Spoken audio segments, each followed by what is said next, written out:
Media से गुफ्तगू कर रहे हैं। रूल्स के मुताबिक जो टोटल नंबर पार्लियामेंट के अरकान का है उसकी मेजॉरिटी दरकार थी, यानी कि 221 या 222 जो बनती है वो दरकार थी। उसके बगैर उन्होंने वो कवानीन पास करवाए।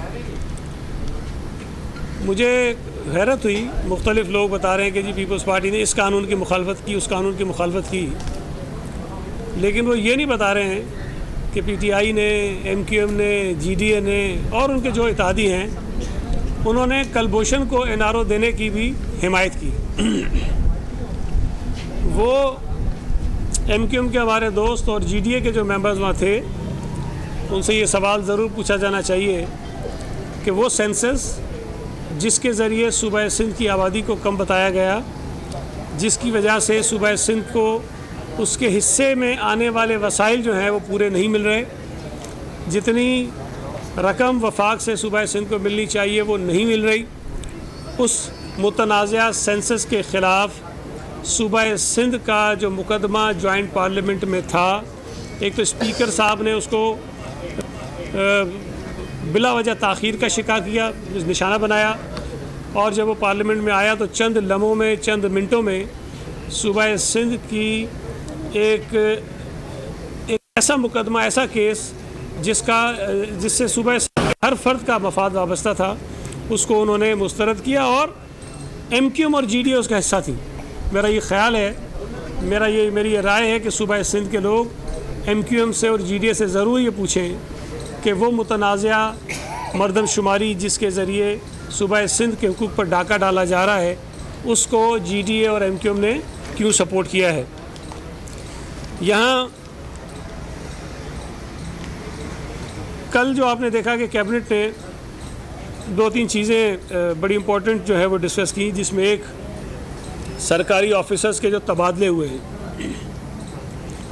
सूबा सिंध में इस वक्त 67 यानी 67 ग्रेड 20 के PAS अफसरान होने चाहिए, जो फेडरेशन के ऑफिसर्स हैं उनका हिस्सा बनता है, वो होने चाहिए यहाँ पर। और इस वक्त हमारे पास सिर्फ 19 ऑफिसर जो हैं वो काम कर रहे हैं, 48 की कमी है। 4 ऑफिसर्स निकाल दिए गए हैं, 4 ऑफिसर्स भेज दिए गए हैं। रूल्स के मुताबिक जो तरीक़ेकार है वो ये है कि वज़ीर आज़म या उनके नॉमिनेटेड कोई फ़र्द, कोई मिनिस्टर या चीफ़ मिनिस्टर या उनके कोई ऑथराइज्ड पर्सन मशावरत करेंगे। उसके बाद सूबे में पोस्टिंग्स और तबादले जो हैं वो होंगे, चाहे किसी को किसी और सूबे में भेजा जाए, किसी को इस्लामाबाद भेजा जाए, इस्लामाबाद से सिंध में भेजा जाए, और फिर वो प्रपोज़ल देंगे और प्रपोज़ल जो है वो प्रोविंशियल गवर्नमेंट उसको देखेगी। तो जो ऑर्डर्स इनके आए थे उनको हमने ट्रीट किया एज ए प्रपोज़ल, और सिंध कैबिनेट ने कल आप ये कहेंगे पार्शली उन प्रपोज़ल्स को एक्सेप्ट भी किया और पार्शली रिजेक्ट भी किया। जो ऑफिसर्स भेजे गए हैं PAS के उनको हमने एक्सेप्ट कर लिया, और जो यहाँ से निकाले जा रहे हैं उसको हमने मुस्तरद कर दिया। इसी तरह पुलिस ऑफिसर्स जो हैं, जो 7 निकाले गए हैं, 8 भेजे गए हैं, हमने जो 7 निकाले गए थे उस प्रपोज़ल को मुस्तरद कर दिया। जो 8 भेजे गए हैं उनमें से कोई 4 नाम हम एक्सेप्ट कर लेंगे और 4 हम मुस्तरद कर देंगे। ये भी बताना ज़रूरी है कि अभी ये जो हालिया 7 पुलिस के ऑफिसर्स यहाँ से निकाले गए हैं DIG लेवल के, अब से कुछ हफ्ते पहले 5 DIG सूबा सिंध से निकाले गए थे जो किसी और सूबे में चले गए। अब अगर 22 पुलिस ऑफिसर सिंध में मौजूद थे तो उन 22 में से 12 को वफाकी हुकूमत किसी और सूबे में भेज रही है बग़ैर सूबाई हुकूमत के मशावरत के। अगर ये तरीक़ेकार होगा तो आप अंदाज़ा लगाइए कि पुलिसिंग, लॉ एंड आर्डर जो प्योरली 100% प्रोविंशियल सब्जेक्ट है, सूबाई हुकूमत की जिम्मेदारी है कि वो लॉ एंड ऑर्डर मेंटेन भी करे और पुलिस की वो निगरानी भी करे। पुलिस सूबाई हुकूमत के अंडर में काम करती है। उस पुलिस को जो सूबाई हुकूमत के अंडर में काम करती है, 22 में से 12 DIGs बग़ैर मुशावरत के सूबा सिंध से निकाल दिए गए।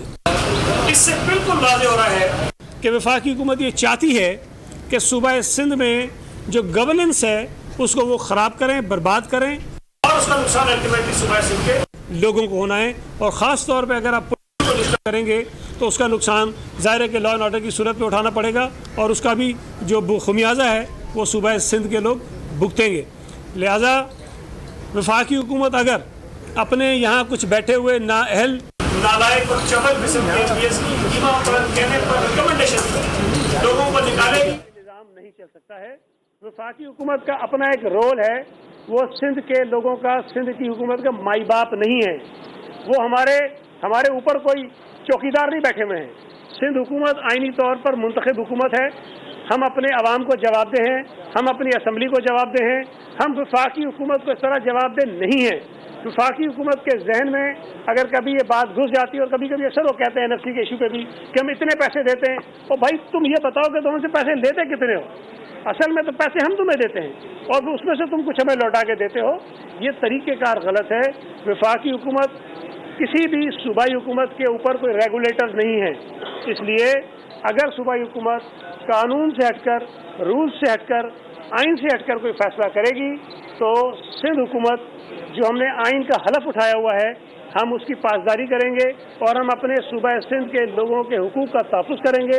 सूबा सिंध के अवाम की जो नुमाइंदगी का हक पीपल्स पार्टी को मिला है, हम उसका तहफ़्फ़ुज़ करेंगे और हम ज़ाहिर है कि उसके लिए अगर हमें लड़ना पड़ा वफाकी हुकूमत से तो हम उनसे लड़ेंगे भी।